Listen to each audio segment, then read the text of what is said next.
नमस्कार मित्रों, स्टडी 91 पर आप सबका हार्दिक स्वागत अभिनंदन है। तो आज हम सब रूबरू होंगे एकदम जबरदस्त टॉपिक इंडियन एग्रीकल्चर, ठीक ना। ये इंडियन एग्रीकल्चर बहुत छोटा सा टॉपिक हम लोग कहते हैं, लेकिन है बहुत बड़ा सा। और परीक्षा में हर एक एग्जाम में, चाहे आरओ का हुआ, चाहे आप ग्रुप डी का दीजिए, चाहे आप पीसीएस दीजिए, आईएएस दीजिए, हर जगह आपसे इससे संबंधित महत्वपूर्ण प्रश्न परीक्षाओं में आपके पूछे जाते हैं। तो चलिए, शानदार तरीके से हम पीपीटी के माध्यम से एक जबरदस्त क्लास पढ़ने वाले हैं, जिसमें भारतीय कृषि के विषय में हम सब जानेंगे। वैसे आप सबको पता होगा कि भारतीय कृषि को मुख्यतया 15 सस्य जलवायु क्षेत्रों में विभाजित किया गया है, जिसमें आपको जो है कि मुख्य रूप से 3 प्रकार की फसलें बोई जाती हैं। एक आपको जो है कि खरीफ फसल, रबी फसल, जायद फसल, और चौथी जो महत्वपूर्ण है वो व्यापारिक फसल के अंतर्गत हम सब देखते हैं। तो आइए सभी के विषय में हम सब देखेंगे, लेकिन ऋतुओं के आधार पर, आपको महीनों के आधार पर जो है मुख्य रूप से 3 फसलें ही आपको होती हैं।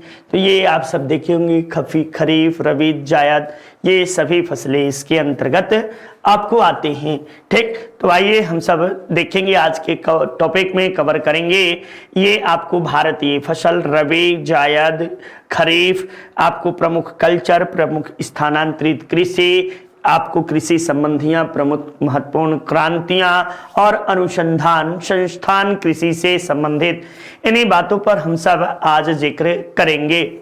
तो चलिए, शानदार तरीके से मित्रों एक बार क्लास को लाइक और शेयर करना बिल्कुल नहीं भूलिएगा। तहे दिल से आप सबको शुक्रिया। देखिए, हम बातें करेंगे आज जो है कि कृषि से, लेकिन उसके पहले हमारी संस्था के द्वारा कुछ महत्वपूर्ण कोर्स संचालित किए जाते हैं, जिनमें आप देखोगे हिंदी का आपको इंडिविजुअल का बैच है। हिंदी शानदार तरीके से आपको नितिन सर के द्वारा हिंदी इंडिविजुअल का बैच पढ़ाया गया है। यह हिंदी आपको जो है कि संपूर्ण कोर्स को कवर करता है, खासकर ग्रामर को, ठीक ना। हिंदी व्याकरण से जितने भी आपको टॉपिक हैं, उन सभी टॉपिक को कवर करने का प्रयास नितिन सर के द्वारा किया गया है, जिन्हें हिंदी के बादशाह के रूप में हम सब जानते हैं। तो आइए बातें करें यूपी टेट के विषय में। यूपी टेट ये उन अभ्यर्थियों के लिए है जिन्होंने बीएड या बेटे से परीक्षा को पास कर लिया है या उसके फाइनल ईयर में आपको हैं। उन लोगों के लिए जो कि शिक्षक बनना चाहते हैं, उन अभ्यर्थियों के लिए भी ये श्रृंखला शानदार तरीके से लाभकारी होने वाली है। बातें होंगे यूपी सुपर टेट की। सुपर टेट उन अभ्यर्थी को देने के लिए जो कि आपको टेट के परीक्षा को पास कर लिए हो और शिक्षक बनने के राह का अंतिम पड़ाव सुपर टेट के रूप में जाना जाता है। यानी हम सब जिंदगी भर डिग्रियां कलेक्ट करते हैं, उन डिग्रियों के बाद ये आपको टेट का पेपर देंगे, फिर आपको सुपर टेट, और अंत में हमारी सारे मेहनतों पे फल मिलेगा सुपर टेट क्वालिफाई करने पर। तो चलिए, शानदार तरीके से सभी अभ्यर्थियों के लिए पूर्व शुभकामनाएं जिन्होंने टेट या सुपर टेट का बैच परचेज किया है। साथ ही साथ आरओ का शानदार श्रृंखला ये उन अभ्यर्थियों के लिए है बच्चा जिन्होंने आपको जो है कि हिंदी आपको जो है जिनकी कमजोर थोड़ा बहुत लगती है, पूर्ण रूप से नितिन सर के द्वारा पढ़ाया गया है। आप इसे परचेज कर सकते हैं, पढ़ सकते हैं। 699 रुपए में एसएससी जीडी की बैच और वीडियो की मॉक टेस्ट शानदार श्रृंखला आप सबके लिए जारी है। आप इसे परचेज कर सकते हैं और पढ़ सकते हैं।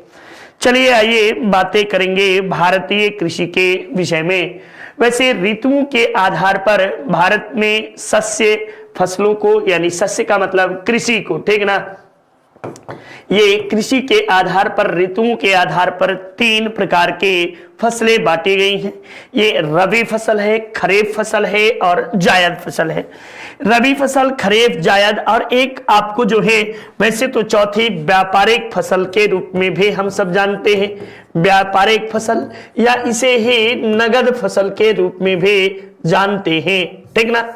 नगद फसल नगद फसल के रूप में इसे हम सब जानते हैं।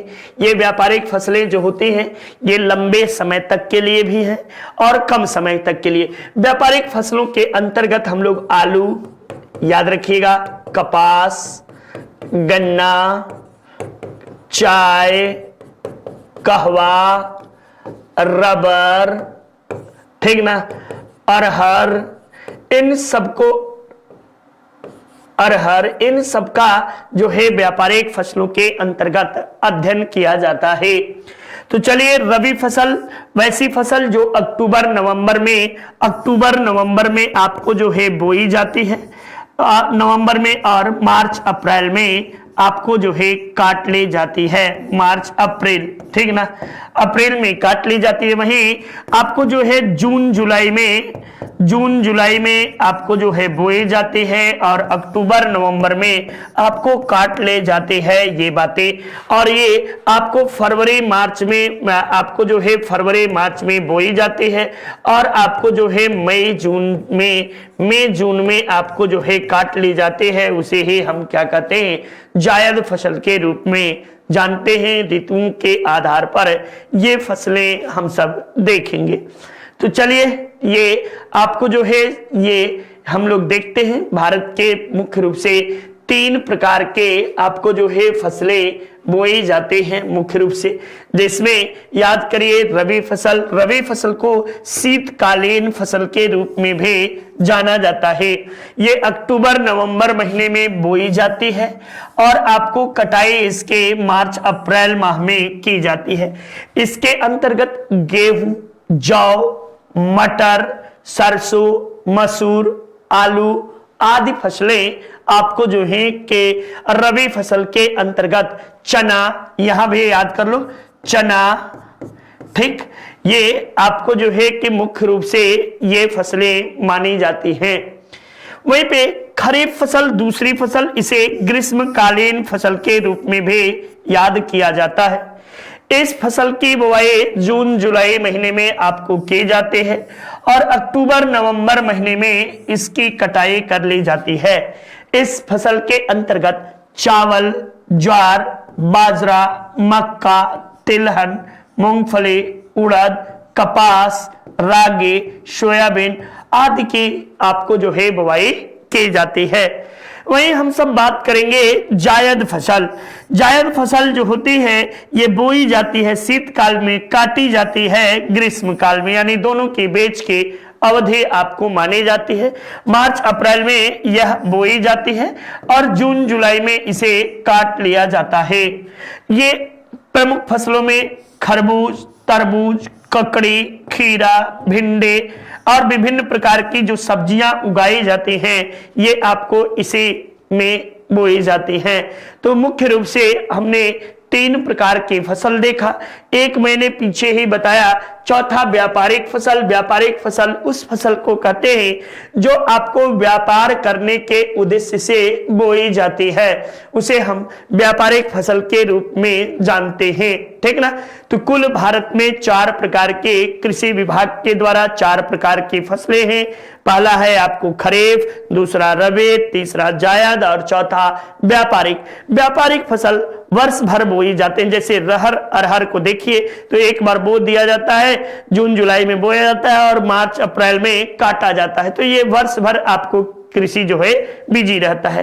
तो इस तरीके से हम सबने देखा। आइए अब हम बात करेंगे रबी फसल के विषय में, रबी के विषय में बातें करते हैं।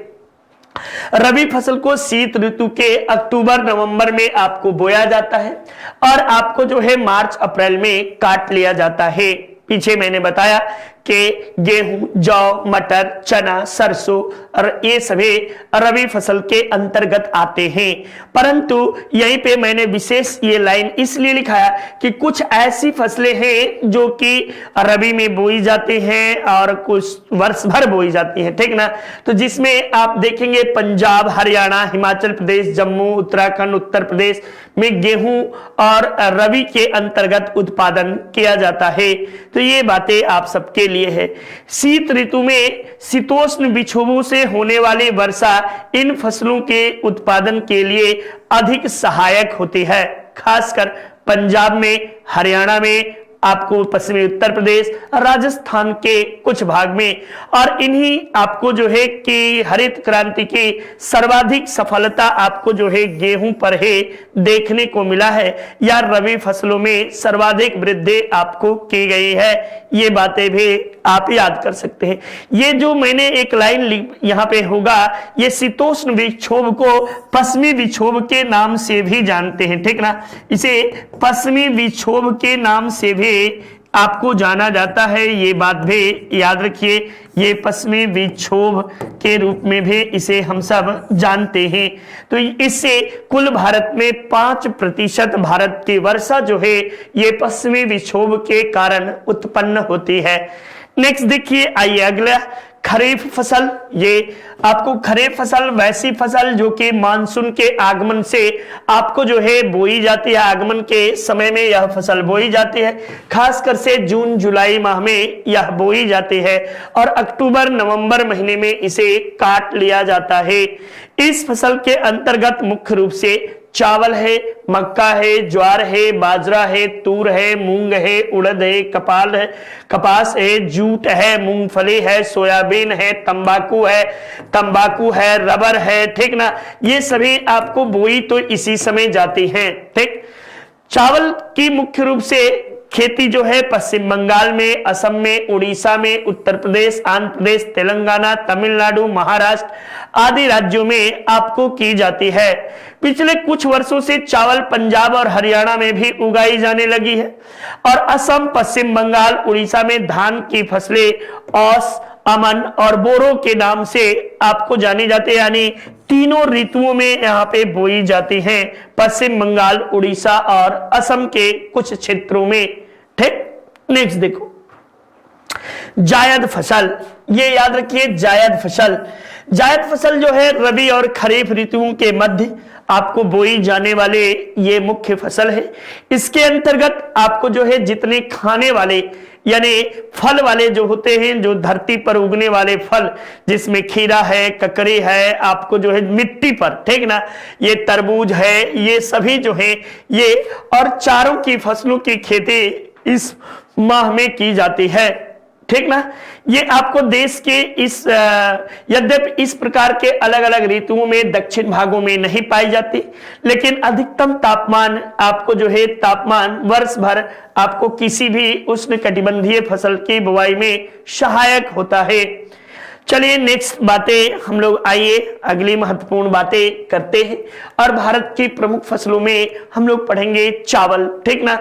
चावल मुख्य रूप से आपको खरीफ फसल के अंतर्गत आता है और यह उष्णकटिबंधीय फसल के रूप में हम सब इसे जानते हैं।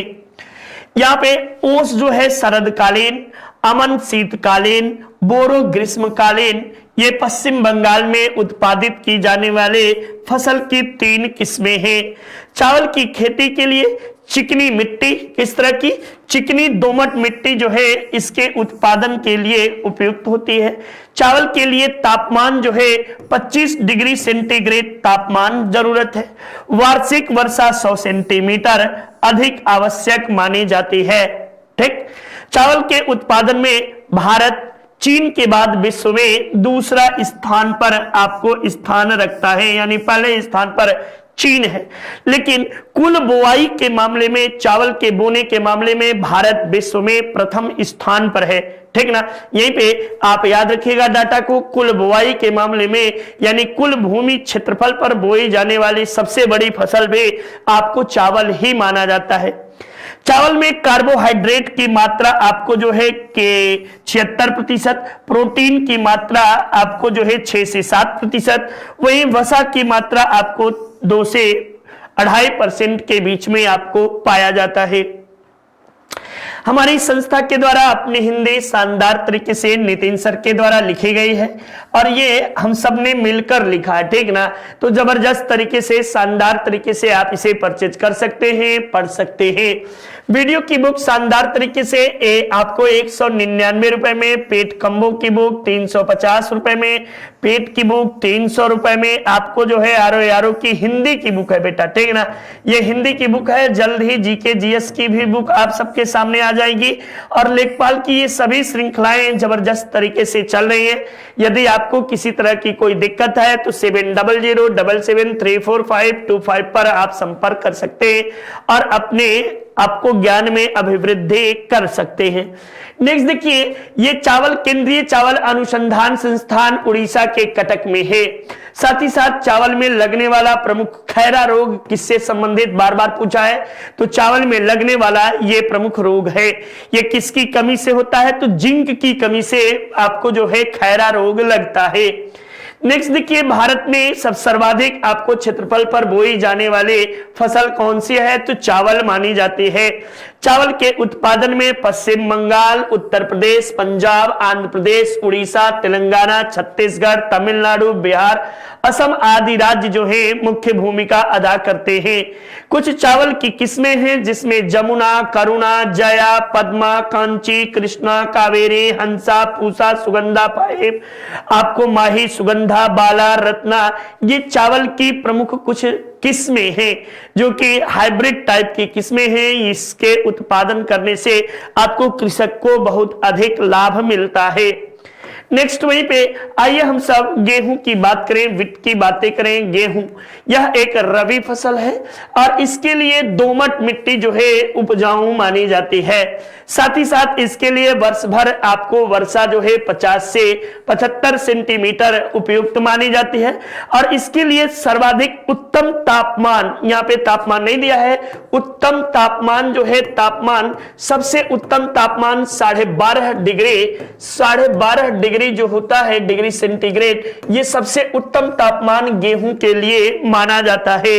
ये बातें भी नहीं। देखिए, गेहूं के उत्पादन में उत्तर प्रदेश, पंजाब, मध्य प्रदेश, हरियाणा, राजस्थान, बिहार, गुजरात, ये सभी प्रमुख रूप से राज्य माने जाते हैं।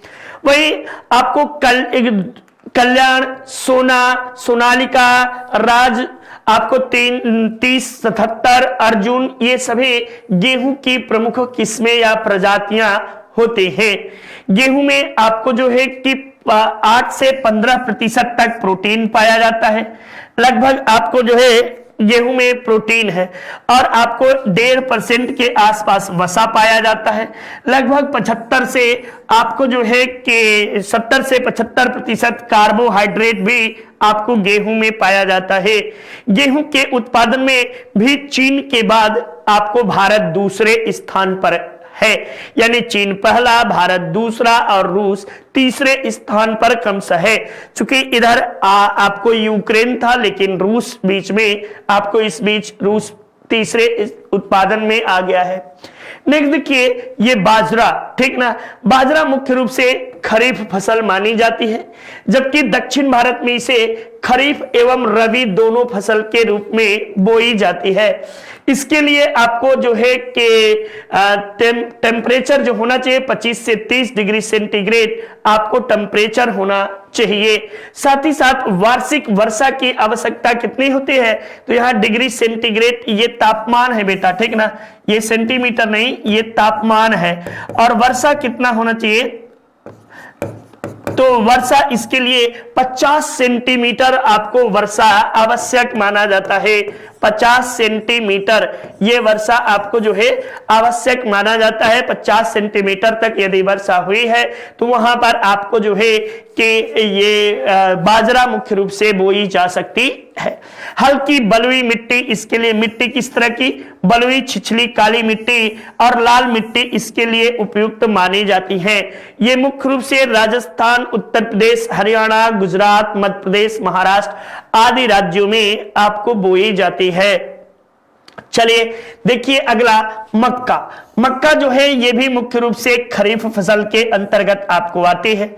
ये आपको जो है C4 पौधे के अंतर्गत आता है, याद रखिए। इसके लिए आपको जो है तापमान 21 से 27 डिग्री इसके लिए तापमान की आवश्यकता पड़ती है। आपको 50 से 70 सेंटीमीटर वार्षिक वर्षा की आवश्यकता पड़ती है। यह आपको रबी, खरीफ और जायद ये तीनों फसलों के रूप में आपको जानी जाती है, रबी, खरीफ और जायद जायद, तीनों फसल के रूप में इसे याद किया जाता है। चूंकि उत्तर भारत में यह आपको जो है रबी फसल है, जबकि दक्षिण भारत में इसे आपको जायद फसल के रूप में, खरीफ फसल के रूप में भी बोया जाता है। तो एक तरह से ये व्यापारिक फसल के अंतर्गत आप सबको पता होना चाहिए कि मक्का व्यापारिक फसल। मैकडोनाल्ड में जाएंगे ना तो खूब बढ़िया आपको जो है पिज्जा मिलेगा, पिज्जा बिना मक्के का नहीं मिलेगा, ठीक ना। तो ये देखिए अमेरिकी मूल का यह पौधा है और जिसे भारत में पुर्तगालियों के द्वारा आपको लाया गया था। भारत के कर्नाटक, मध्य प्रदेश, बिहार, तमिलनाडु, तेलंगाना, राजस्थान आदि राज्यों में मक्के की खेती आपको की जाती है। मक्का खाद्यान्न एवं चारा यानी पशुओं के चारा के रूप में भी इसका इस्तेमाल किया जाता है। मक्के में ग्लूकोज, एल्कोहलिक पेय पदार्थ तथा बायोडीजल बनाने के भी प्रयोग लाया जाता है। ये आपको गंगा 5, डेक्कन 101 आपको जो है के अलावा आपको गंगा 11, ये सभी मक्के की प्रमुख प्रजातियां पाई जाती हैं। तो ये मुख्य रूप से मक्के को हम सब ने देखा। अगली महत्वपूर्ण बातें ये जौ है, ठीक ना।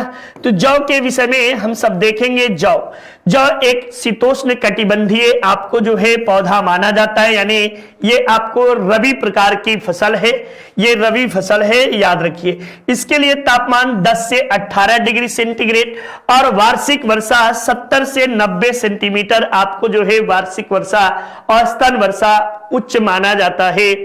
जौ का उत्पादन भारत में सिंधु घाटी सभ्यता से आपको मिलता है। सिंधु घाटी सभ्यता के समय में भी आपको किया गया है।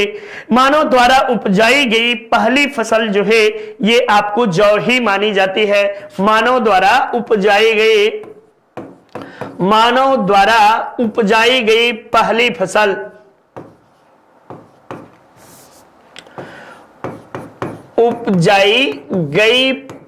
फसल ठीक ना, प्रथम फसल के रूप में हम इसे याद करते हैं, ये बात भी याद रखिए। इसके उत्पादन में मुख्य रूप से उत्तर प्रदेश, राजस्थान, पंजाब, हरियाणा, बिहार, झारखंड आदि राज्य इसके प्रमुख उत्पादक राज्य के रूप में जाने जाते हैं। नेक्स्ट देखिए, ये दलहन फसलों के अंतर्गत हम देखेंगे कि यह रबी और खरीफ दोनों प्रकार की फसलें आपको इसके अंतर्गत आती हैं। जैसे रहर को देखेंगे तो ये खरीफ फसल है, वहीं चना, मूंग, आपको मसूर, ये सभी मटर, ये सभी देखेंगे तो रबी फसल के रूप में है, ठीक ना। तो ये आप याद रखिएगा, खरीफ और रबी ये सभी तरह के आपको फसलें शामिल हैं। भारत विश्व में दालों का सबसे बड़ा उत्पादक, उपभोक्ता और आयातक राष्ट्र के रूप में भी जाना जाता है। मध्य प्रदेश, राजस्थान, उत्तर प्रदेश प्रमुख दलहन उत्पादक फसलें मानी जाती हैं। नेक्स्ट, तो यूजीसी नेट शानदार तरीके से हमारी संस्था की ओर से पेपर 1 पढ़ाया गया है। इसे आप पढ़ सकते हैं और अपनी तैयारी निरंतर रूप से जारी रख सकते हैं। ये कोर्स आपको मात्र 999 रुपए में हमारी संस्था उपलब्ध कराता है और ये कोर्स उन अभ्यर्थियों के लिए है जिन्होंने स्नातक में 55% से अधिक मार्क्स को प्राप्त किया है और भविष्य में असिस्टेंट प्रोफेसर यदि बनना चाहते हैं तो उन अभ्यर्थियों के लिए ये काफी लाभप्रद साबित होगा। तो चलिए आइए हम सब देखते हैं। अगली मुख्य रूप से आपको तिलहन फसलें, ये भी आपको रबी और खरीफ दोनों प्रकार की फसलें आपको जो है पाई जाती हैं। मूंगफली जिसमें सबसे प्रमुख रूप से जाना जाता है। भारत में मूंगफली के लिए 30 से 60 सेंटीमीटर वार्षिक वर्षा, 15 से 25 सेंटीमीटर आपको तापमान। इसके अलावा लाल बलुई मिट्टी जो है मिट्टी इसके लिए उपयुक्त मानी जाती है, ठीक ना। लाल बलुई मिट्टी में या पीली मिट्टी में ये आपको सर्वाधिक रूप से उपजाऊ होती है। भारत में विश्व में तिल का सबसे बड़ा तिलहन का उत्पादक देश विश्व में भारत है। कुल तिलहन उत्पादन में मध्य प्रदेश, राजस्थान, महाराष्ट्र, गुजरात ये सभी अग्रगण्य राज्य के रूप में आपको आते हैं। देखिए चाय चीनी मूल का पौधा है और इसका रोपण भारत में अंग्रेजों के द्वारा प्रारंभ किया गया था। चाय उष्ण एवं उपोष्ण कटिबंधीय जलवायु की फसल है।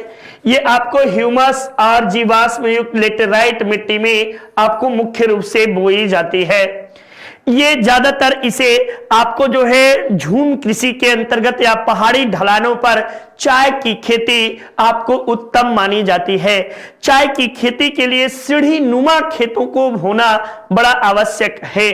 साथ ही साथ चाय के लिए तापमान आपको 24 से 30 डिग्री सेंटीग्रेड तापमान, 150 से 250 सेंटीमीटर वार्षिक वर्षा आपको आवश्यक माना जाता है।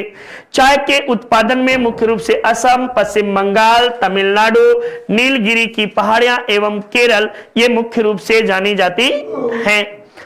देखिए कपास, अगली महत्वपूर्ण फसल है कपास। कपास जो है ये भारतीय मूल का पौधा है, यानी देशज पौधा है, और ये विश्व में पहली बार भारत में बोया गया। सिंधु घाटी सभ्यता में सर्वप्रथम इसका उल्लेख मिलता है, यानी सिंधु घाटी सभ्यता के लोग जो हैं इससे परिचित थे। हम दुनिया की सबसे प्राचीनतम आपको सिविलाइजेशन पढ़ते हैं जिसमें सिंधु, और सिंधु के नाम पर आपको इंडस वैली के रूप में जिसे जानते हैं। तो विश्व में आपको कपास के उत्पादन में वर्तमान में भारत पहले स्थान पर है। कपास एक संकर किस्म विकसित की गई है। कपास को भारत में मुख्य रूप से काली मिट्टी में बोई जाती है, इसीलिए मालवा के क्षेत्र में पाई जाने वाली काली मिट्टी को काली कपासी मिट्टी के रूप में भी जाना जाता है। ये कपास को सफेद सोना के रूप में भी हम सब जानते हैं। विश्व में कपास का सर्वाधिक उत्पादन भारत में होता है, और कपास से संबंधित आपको जो है सिल्वर फाइबर क्रांति ये कपास के उत्पादन से ही संबंधित है। कौन सी? सिल्वर फाइबर क्रांति, ठीक ना। सिल्वर फाइबर क्रांति, फाइबर क्रांति ये कपास के उत्पादन से संबंधित है, ये याद रखिएगा, ठीक ना। नेक्स्ट आइए अगले फसल के रूप में देखते हैं गन्ना। ये आपको उस उपोष्ण और उष्ण कटिबंधीय जलवायु की फसल है। गन्ना के लिए आपको जो है कि 210 से लेकर 270 सेंटीमीटर तक की वर्षा आपको आवश्यक मानी जाती है। गन्ना एक नगदी फसल है, इसके लिए दोमट और काली मिट्टी आवश्यक रूप से मानी जाती है। भारत में गन्ना उत्पादक में उत्तर प्रदेश, महाराष्ट्र, कर्नाटक, तमिलनाडु, गुजरात, आंध्र प्रदेश, पंजाब, हरियाणा ये सभी राज्य आपको माने जाते हैं। वैसे गन्ना संपूर्ण भारतीय क्षेत्र में बोई जाती है, और इसकी बुआई जो है जनवरी से अप्रैल के बीच होती है, और कटाई अक्टूबर से अप्रैल के बीच मानी जाती है। भारत में गन्ना प्रजनन केंद्र जो है ये कोयंबटूर में स्थित है, और इसकी स्थापना 1912 ईस्वी में किया गया था। नेक्स्ट कहवा। ये देखिए कहवा की खेती के लिए उष्ण आर्द्र जलवायु आपको महत्वपूर्ण रूप से याद रखिएगा। इसके लिए 16 से 28 डिग्री तापमान और 150 से 250 सेंटीमीटर वर्षा जो है इसके लिए उपयुक्त मानी जाती है, एवं दोमट लावा युक्त मिट्टी जो है इसके लिए उपयुक्त है। कहवा उत्पादन भारत में बाबा बुदन की पहाड़ी से आपको इसकी शुरुआत किया गया था। कहवा को भारत में लाने का श्रेय पुर्तगालियों को जाता है। वैसे भारत में कहवा की दो प्रमुख प्रजातियां अरेबिका और रोबोस्टा ये मुख्य रूप से पाई जाती हैं, जिसमें रोबोस्टा के उत्पादन में भारत जो है पहले स्थान पर है। कॉफी बोर्ड जो है बेंगलुरु में आपको स्थित है। भारत कॉफी के उत्पादन में विश्व में 6वें स्थान पर है, और जबकि निर्यात के मामले में 5वें स्थान पर आपको भारत आता है। नेक्स्ट देखिए, तो ये हिंदी इंडिविजुअल शानदार तरीके से नितिन सर के द्वारा पढ़ाया गया है, इसे आप परचेज कर सकते हैं और खूब मन लगा के पढ़ सकते हैं। ये आपको जो है कि 999 रुपए में यह कोर्स उपलब्ध है। आप इसके लिए शानदार तरीके से अपनी तैयारी जारी रखिए। चलिए देखते हैं, ये जूट एक जो है कि अखाद्य फसल के रूप में जाना जाता है। यह उष्ण एवं उच्च आर्द्र जलवायु के लिए इसके लिए दोमट मिट्टी उपयुक्त मानी जाती है। साथ ही साथ 25 डिग्री से लेकर 30 डिग्री सेंटीग्रेड इसके लिए उपयुक्त माना जाता है। यह आपको जो है कि भारत में आपको स्वर्णिम तंतु के रूप में इसे कहा जाता है, ठीक ना। तो भारत में स्वर्णिम तंतु और इससे संबंधित क्रांति को आपको जो है गोल्डन फाइबर क्रांति, जूट से उत्पादन से संबंधित क्रांति है। जूट की सबसे अच्छी किस्म जो है मेस्टा, याद रखिएगा, मेस्टा जूट की सबसे अच्छी किस्म है। भारत में पश्चिम बंगाल में जूट के उत्पादन में में पहले स्थान पर है। पश्चिम बंगाल के बाद उड़ीसा, उड़ीसा के बाद बिहार। जबकि विश्व में भारत जूट के उत्पादन में पहले नंबर पे है और बांग्लादेश दूसरे स्थान पर है। आइए भारत में संबंधित कुछ महत्वपूर्ण कल्चर को देखते हैं। सेरीकल्चर, कीटों के पालन से संबंधित आपको कल्चर को सेरीकल्चर, मधुमक्खी पालन को एपीकल्चर, विटीकल्चर अंगूर के उत्पादन को, फ्लोरीकल्चर फूलों के उत्पादन को, वर्मी कल्चर केचुआ उत्पादन, पोमो कल्चर आपको फलों के उत्पादन, ओलवरी कल्चर सब्जियों के उत्पादन, पीसी कल्चर मछली उत्पादन, हॉर्टिकल्चर बागवानी को बढ़ावा देने, एरोपोनिक्स हवा में आपको पौधों को उगाने से, हाइड्रोपोनिक्स जो है जल में पौधों की उगाने की कला को हाइड्रोपोनिक्स के नाम से जानते हैं। वहीं पे देखिए कुछ स्थानांतरित कृषि से संबंधित बातें भी देखते हैं। उत्तर पूर्वी राज्य में स्थानांतरित कृषि जिसे आपको कर्तन दहन प्रणाली के नाम से भी जाना जाता है, ठीक ना। तो इसे पूर्वोत्तर भारत में झूम कृषि या झूमिंग कृषि के रूप में जाना जाता है।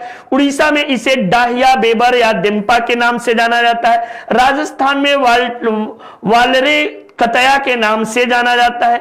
आंध्र प्रदेश में पेंडा के नाम से जाना जाता है। मेघालय में बोगमा के नाम से, पश्चिमी घाट में कुमारी के नाम से, झारखंड में कुरुआ के नाम से, हिमालयी क्षेत्र में खील के नाम से, वहीं छत्तीसगढ़ के बस्तर जिले में इसे आपको दीपा के नाम से भी हम सब झूम कृषि को जानते हैं।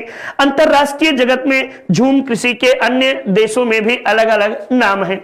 देखिए भारत में जो है प्रमुख आपको अग्रगण्य उत्पादक किन किन आपको जो है कि वस्तुओं के उत्पादन में कौन कौन से राज्य पहले, दूसरे और तीसरे स्थान पर हैं। तो चावल के उत्पादन में पश्चिम बंगाल पहले पे, उत्तर प्रदेश दूसरे पे, पंजाब तीसरे पे। गेहूं के उत्पादन में उत्तर प्रदेश आपको जो है कि पहले पे, मध्य प्रदेश दूसरे पे, पंजाब तीसरे पे। गन्ना के उत्पादन में उत्तर प्रदेश आपको जो है पहले नंबर पे, महाराष्ट्र दूसरे पे, कर्नाटक तीसरे पे। मूंग आपको मक्का के उत्पादन में कर्नाटक पहले पे, मध्य प्रदेश दूसरे पे, महाराष्ट्र तीसरे पे। कुल तिलहन में राजस्थान पहले पे, आपको महाराष्ट्र दूसरे पे, आपको जो है मध्य प्रदेश तीसरे पे। कुल दलहन के उत्पादन में मध्य प्रदेश प्रथम, राजस्थान द्वितीय, महाराष्ट्र तृतीय। कपास के उत्पादन में महाराष्ट्र पहले, गुजरात दूसरे, तेलंगाना आपको जो है कि तीसरे स्थान पर। सोयाबीन के उत्पादन में महाराष्ट्र पहले, मध्य प्रदेश दूसरे और आपको जो है कि राजस्थान तीसरे स्थान पर आपको आता है। मूंगफली में देखिए तो गुजरात पहले नंबर पे, राजस्थान दूसरे, तमिलनाडु आपको तीसरे स्थान पर। सरसों के उत्पादन में राजस्थान पहले, मध्य प्रदेश दूसरे, हरियाणा तीसरे। सूरजमुखी के उत्पादन में कर्नाटक पहले, हरियाणा दूसरे, उड़ीसा तीसरे। पश्चिम बंगाल आपको जूट के उत्पादन में पश्चिम बंगाल, बिहार और असम। कुल खाद्यान्न में उत्तर प्रदेश पहले स्थान पर है, मध्य प्रदेश दूसरे, पंजाब तीसरे। मोटे अनाज में राजस्थान, कर्नाटक और महाराष्ट्र है, ठीक ना। तो इस तरीके से आप सबने देखा भारत की प्रमुख क्रांतियां। क्रांतियों में बहुत दमखम नहीं है बेटा। ये हरित क्रांति खाद्यान्न उत्पादन से, दुग्ध क्रांति आपको श्वेत क्रांति दुग्ध उत्पादन से, नीली क्रांति मत्स्य उत्पादन से, भूरी क्रांति कोको उत्पादन से, रजत क्रांति अंडा उत्पादन से, पीली क्रांति तिलहन से, लाल क्रांति टमाटर और मांस से, गुलाबी क्रांति झींगा से, प्याज से और औषधीय उत्पादन से, बादामी क्रांति आपको जो है कि मसाला उत्पादन से, सुनहरी क्रांति फलों के उत्पादन से, ये आप याद रखिए। गोल क्रांति आलू के उत्पादन से, सदाबहार क्रांति जो है ये जैविक खेती को प्रोत्साहन देने की दृष्टि से, रजत रेखा क्रांति कपास के उत्पादन से, सुनहरी रेशा क्रांति, रेखा नहीं ये रेशा क्रांति, ठीक ना, जूट उत्पादन से, सेफ्रान क्रांति क्रेसर के उत्पादन से, स्लेटी क्रांति उर्वरक के, हरित सोना क्रांति बांस के, मूंग आपको जो है मोटे अनाज के उत्पादन से संबंधित माना जाता है। वहीं आप देखिए आइए अगली महत्वपूर्ण चीजों को नितिन सर के द्वारा हैंड रिटेन नोट्स हैं, ये आप परचेज कर सकते हैं, शानदार तरीके से उनके द्वारा पढ़ाया गया है। चलिए तो आज की श्रृंखला के लिए यहीं तक। धन्यवाद, तहे दिल से शुक्रिया। आप सब बने रहें। नमस्ते, बाय बाय, जय हिंद, जय भारत।